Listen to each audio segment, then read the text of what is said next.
जनता टेलिभिजनको प्रस्तुति कार्यक्रम स्थानीय सरकारमा स्वागत छ। नमस्कार, म मिलन राई। कार्यक्रम स्थानीय सरकारमा हामी विभिन्न स्थानीय सरकारका जनप्रतिनिधिहरूसँग स्थानीय सरकारका गतिविधिको बारेमा चर्चा गर्ने गर्छौँ। कार्यक्रम स्थानीय सरकारको आजको श्रृङ्खलामा हामीसँग हुनुहुन्छ झापा जिल्ला हल्दीबारी गाउँपालिकाका उपाध्यक्ष डम्बर गिरी। आउनुहोस् उहाँसँग कुराकानी सुरु गरौँ। नमस्ते, स्वागत छ तपाईँलाई। नमस्ते उपाध्यक्षज्यू, तपाईँ निर्वाचित हुनुभएको, जनताले चाहिँ जनताको काम गर्न अनुमोदित हुनुभएको, अनुमति दिएको लगभग 3.5 वर्ष भयो। हजुर, भयो। यो 3.5 वर्षको उपलब्धिहरूलाई कसरी सम्झिनुहुन्छ? घोषणापत्र अनुसारको काम भइरहेको छ?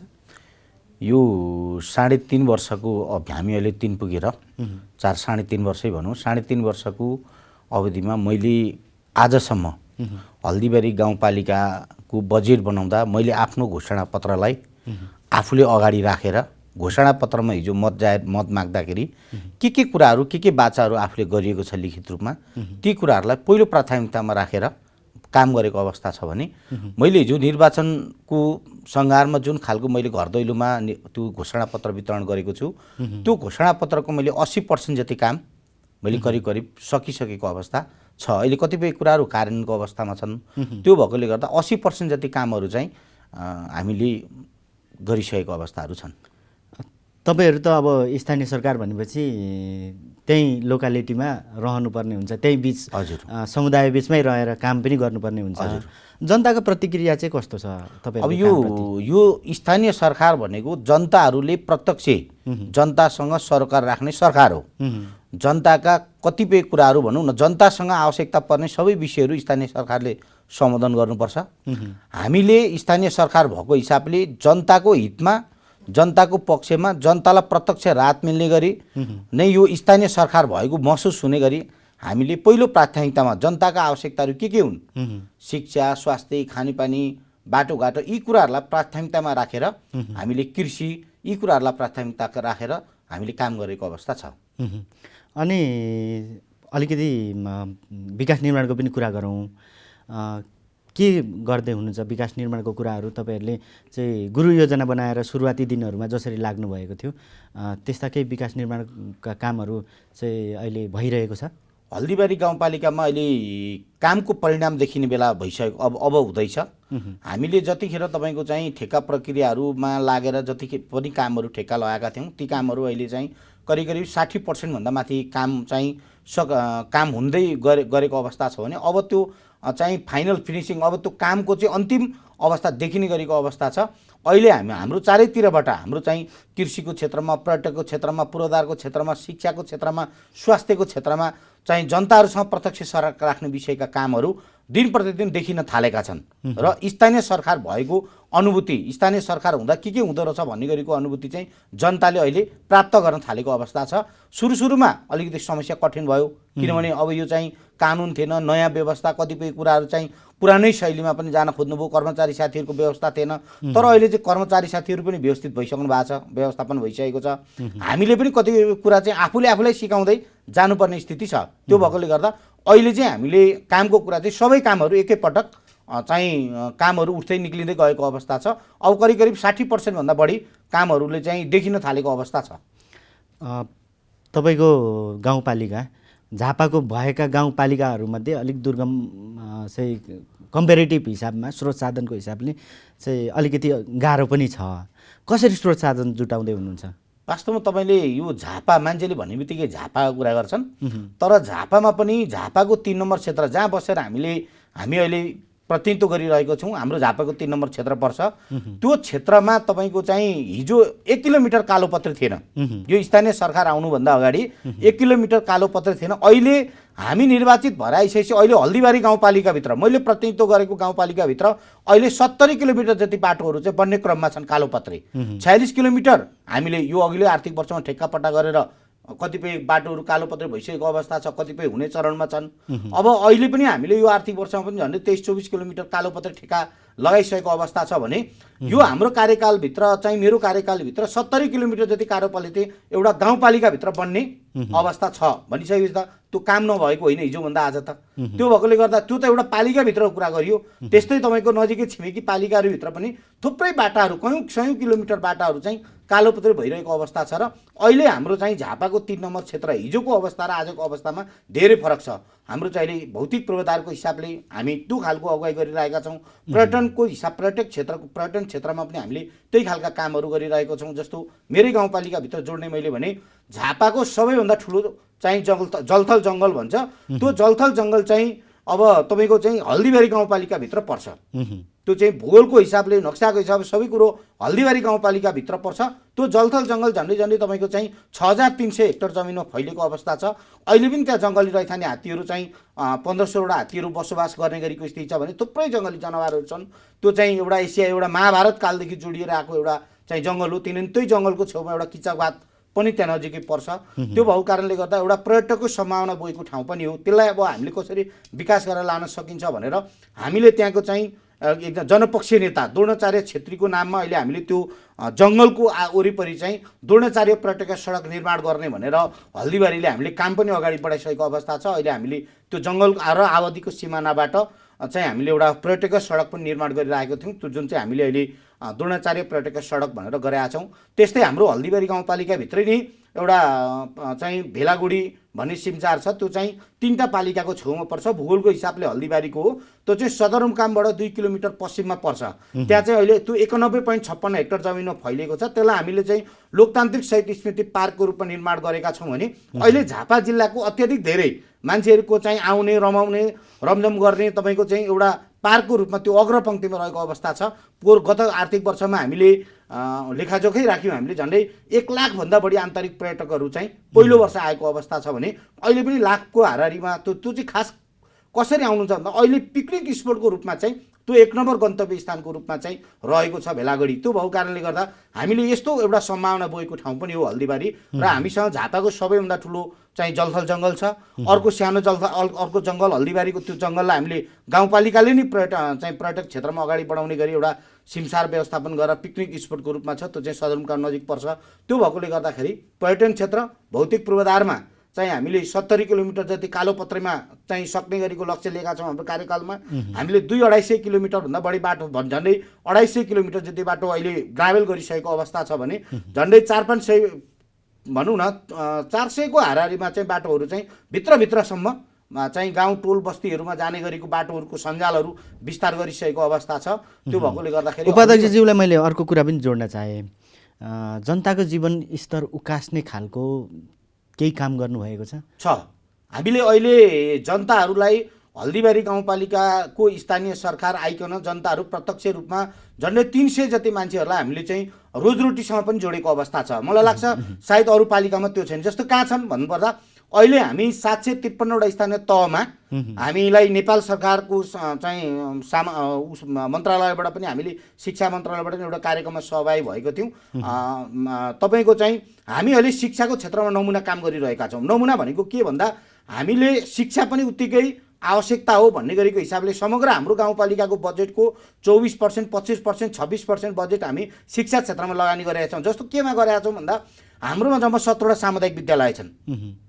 17वटा सामुदायिक विद्यालयमा हामीले मावि तहमा सबैमा कम्प्युटर ल्याब बनाएका छौँ। कम्प्युटर ल्याब भनेको माविमा 30 देखि 35 सङ्ख्यामा कम्प्युटर दिएका छौँ। आधारभूतमा 20 देखि 25 को सङ्ख्यामा, प्राइममा पनि 8-10वटा कम्प्युटर, 5-6वटा कम्प्युटर दिएका छौँ। कम्प्युटर मात्रै हामीले दिएनौँ। त्यो 17वटा विद्यालयको लागि हामीले झन्डै 14-15 जना भाइ बहिनीहरूलाई चाहिँ कम्प्युटर टिचरको रूपमा कम्प्युटर साइन्सबाट 12 कक्षा पढेका भाइ बहिनीहरूलाई कम्प्युटर टिचरको रूपमा राख्यौँ भनेपछि उहाँहरू रोजरोटीसँग जोडिनुभयो। त्यसले गुणस्तरीय शिक्षामा पनि सहयोग पुग्यो।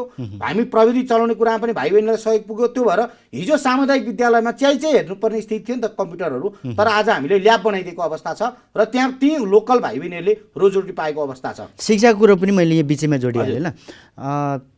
सामुदायिक विद्यालयहरूको चाहिँ शैक्षिक गुणस्तर विकासको लागि पनि केही गतिविधि गर्दै हुनुहुन्छ? मैले अहिले हैला भन्दैछु। कम्प्युटरको कुरामा हामीले ल्याबहरू निर्माण गरेका छौँ। कम्प्युटर टिचर व्यवस्थापन गरेका छौँ। अर्को तपाईँको चाहिँ हामीले खेलकुद शिक्षक भनेर राष्ट्रिय स्तरका हल्दीबारीको भूगोलबाट एउटा पहिचान बनाइसक्नु भएको राष्ट्रिय अन्तर्राष्ट्रिय रूपमा खेलकुद क्षेत्रमा भाग लिनुभएका राष्ट्रिय खेलाडीहरूलाई हामीले 3 जना साथीहरूलाई यो गुरुको रूपमा यो प्रशिक्षक भनेर राखेका छौँ। 3 जना साथीलाई कबड्डी खेलाडी, 3 जना तपाईँको चाहिँ कराटेका साथीहरू राखेका छौँ र 3 जनाको समूह बनाएर घुम्ती टिचरको रूपमा उहाँहरूलाई हामीले खेलकुद शिक्षकको रूपमा प्रयोग गरेका छौँ। उहाँहरू चाहिँ आज एउटा स्कुलमा जानुहुन्छ, 3 जनाको टोली, भोलि अर्कोमा जानुहुन्छ। त्यो गरेर उहाँहरूले चाहिँ त्यो खेलकुदको क्षेत्रबाट पनि हामीले चाहिँ 8-9 जना साथीहरूलाई रोजगार दिन सकेका छौँ। अर्को चाहिँ समस्या कहाँ छ अहिले शिक्षामा भन्नु छ भने प्राइभेट तहबाट आधारभूत चलेका छन्, मावि चलेका छन् र त्यहाँ चाहिँ विद्यार्थीहरूबाट शुल्क लिएर त्यो चाहिँ विद्यालयभित्रको चाहिँ विषयगत शिक्षकहरूको व्यवस्थापन गरेका थियो। तर हल्दीबारी अहिले हामीले के गर्यौँ भन्दा त्यो आधारभूत र माध्यमिक तहलाई चाहिने विषयगत शिक्षक चाहिँ हल्दीबारी गाउँपालिकाले निजी स्रोतबाट व्यवस्थापन गरेको अवस्था छ। सम्बन्धित आधारभूत तहको सेवा सुविधा, मावि तहकोलाई मावि तहको सेवा सुविधा दिएर विज्ञान गणित जस्ता चाहिँ यो खालका शिक्षकहरूको पनि व्यवस्थापन चाहिँ गाउँपालिकाले गरेको अवस्था छ। त्यसले के गर्यो भन्दा विद्यालय मात्रै सुध्रेन, त्यसले तपाईँको चाहिँ त्यहाँ भएको स्थानीय भाइ बहिनीहरूले रोजीरोटी पनि पाए। अर्को विषय के थियो भने हिजो सामुदायिक विद्यालयहरूमा कयौँ दिनदेखि ड्यामेज भएका चिजहरू चाहिँ त्यहाँ चाहिँ नास्ताको रूपमा विद्यार्थी भाइ बहिनीले प्रयोग गर्नुहुन्थ्यो भने अहिले हामीले आधारभूत र माध्यमिक तहमा क्यान्टिन निर्माण गर्दैका छौँ। त्यो क्यान्टिनबाट के भयो भन्दा त्यहाँका भाइ बहिनीहरूले फ्रेस ताजा खाजा खान पाए। त्यति मात्रै होइन, त्यो क्यान्टिन हामीले निर्माण गरिसकेपछि एउटा क्यान्टिनमा 2 जनादेखि 3 जना मान्छेले रोजीरोटी पाएको अवस्था छ। त्यहाँ पनि रोजीरोटी जोडियो।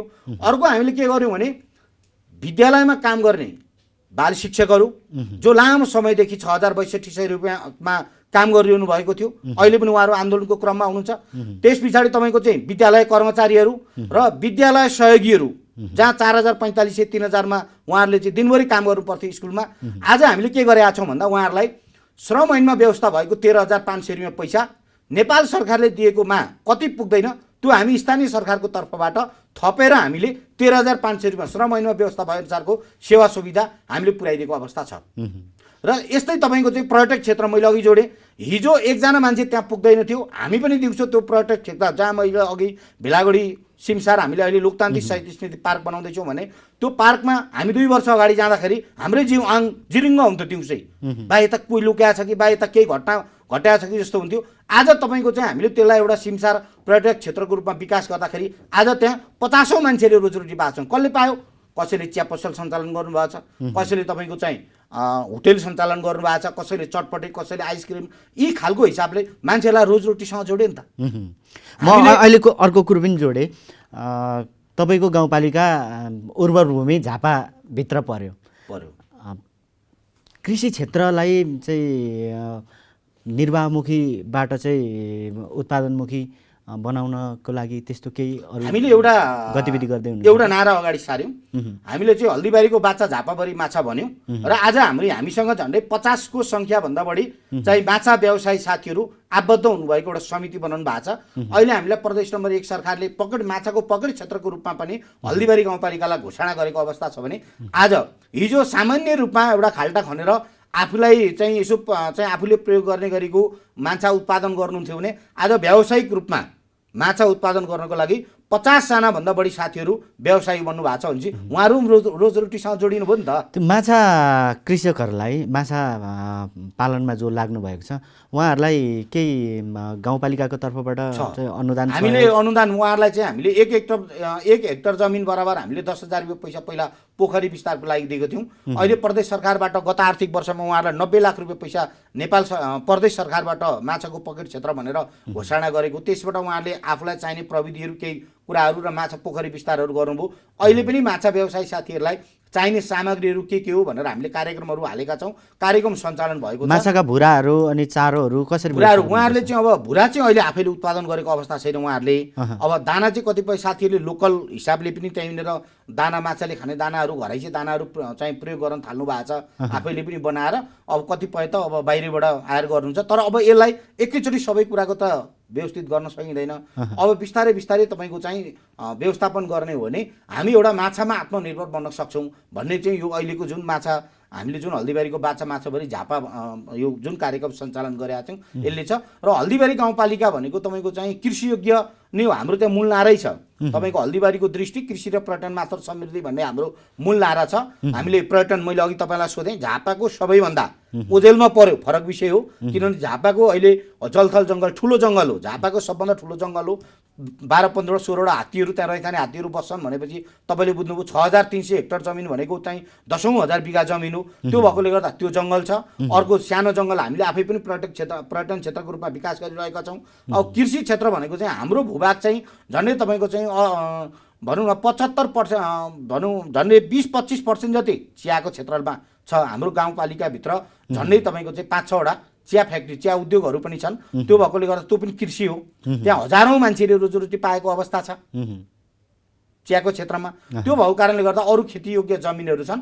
कृषि नै हो हाम्रो हल्दीबारी गाउँपालिका चाहिँ मेन, त्यहाँको चाहिँ मेन आमदामी, त्यहाँको चाहिँ मेन जनताहरूलाई आकर्षण गर्ने भनेको कृषि नै हो। हाम्रो त्यहाँ चाहिँ कुनै अब र कृषि क्षेत्रमा लाग्नु भएको छ। हामीले पनि त्यसलाई गाउँपालिकाले विभिन्न खालका कार्यक्रमहरू बनाएर सपोर्ट गरेको अवस्था छ। अलिकति खानेपानीको पनि कुरा गरौँ न। तपाईँको गाउँपालिकाका चाहिँ जनताहरूले कतिको स्वच्छ खानेपानी पाउँदै हुनुहुन्छ? अहिले खानेपानी हल्दीबारी गाउँपालिका 3टा साबिक गाविस मिलेर बनेको गाउँपालिका हो, जलथल, हल्दीबारी, गोलदाप।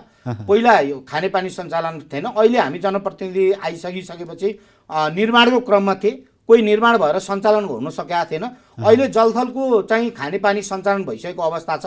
त्यसले चाहिँ हल्दीबारी गाउँपालिकाको 3टा वार्डमा करिब तपाईँको चाहिँ 40% जति मान्छेहरूले खानेपानी अहिले प्रयोग गरिसकेको अवस्था छ। र यो वर्ष हामीले चाहिँ सबैको घरमा खानेपानीको धारा पुर्याउने भनेर हामीले चाहिँ त्यो धारा जडान गर्न नसक्ने व्यक्तिहरूलाई, लक्षित वर्गहरूलाई तपाईँको चाहिँ सङ्घ संस्थाहरूमा, सार्वजनिक ठाउँहरूमा गरेर 1500 चाहिँ गाउँपालिकाले निःशुल्क धारा हामीले नेपाल सरकारको विशेष अनुदानबाट 100% जनताले कहिले हाम्रो कार्यकालभित्रमा हामी 100% जनतालाई खानेपानी पुर्याउँछौँ। र अहिले गोलदापको पनि खानेपानी सञ्चालन भइसकेको अवस्था छ। साबिक हल्दीबारीमा चाहिँ निर्माण भइसकेको अवस्था छ। अहिले अब पाइपको कामहरू गर्ने स्थिति छ। त्यो गर्दाखेरि अब करिब यो हाम्रो कार्यकालभित्र हामी जनताहरूको घर घरमा चाहिँ खानेपानीको चाहिँ सुविधा पुर्याउँछौँ हामी। पछिल्लोचोटि यो सहकारी क्षेत्रलाई चाहिँ स्थानीय सरकारकै जिम्मा दियो व्यवस्थापन गर्न, तपाईँहरूले के गर्दै हुनुहुन्छ? हामीले सहकारी क्षेत्रहरूलाई अब सहकारीहरू पनि उत्पादनसँग जोडिनुपर्छ भनेर हामीले पटक पटक उहाँहरूसँग छलफल अन्तर्क्रियाहरू चलाएका छौँ।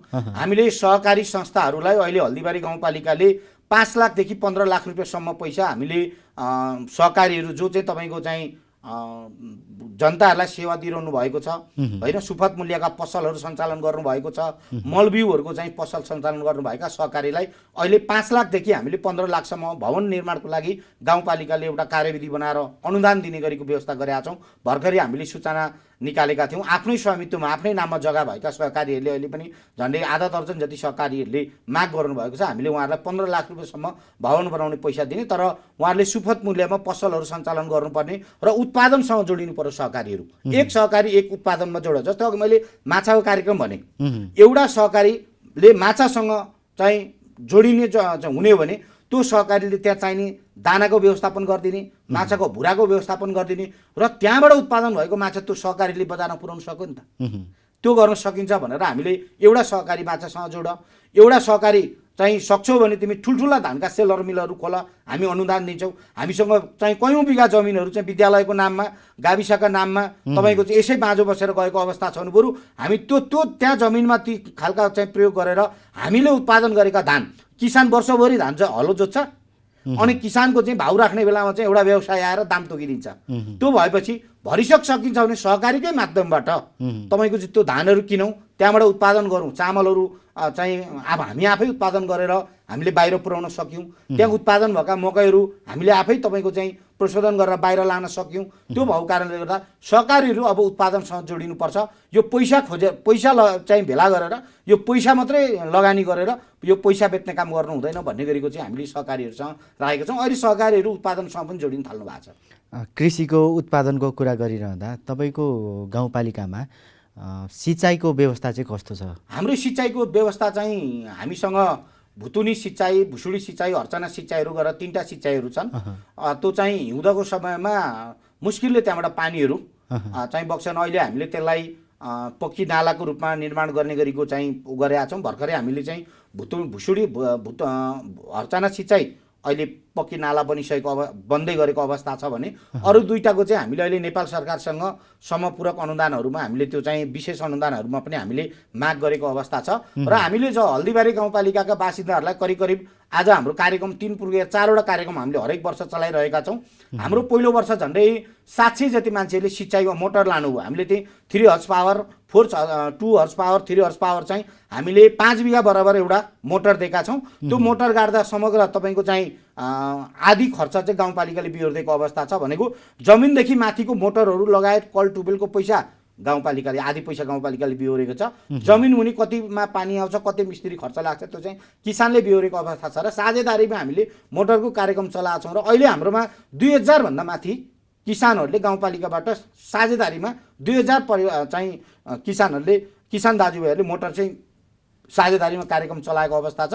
र त्यसले एउटा फाइदा के गरेको छ भने उत्पादनमा मान्छेसँग उत्पादनलाई बढी जोड दिनुभएको छ। हिजो हिउँदोमा चाहिँ तपाईँले आँखाले देख्नै नसक्ने गरीसँग बाँझो जमिन हुन्थे। आज तपाईँको चाहिँ अहिले पनि जाने भने कतिपयले मकै लगाइसक्नु भएको अवस्था छ।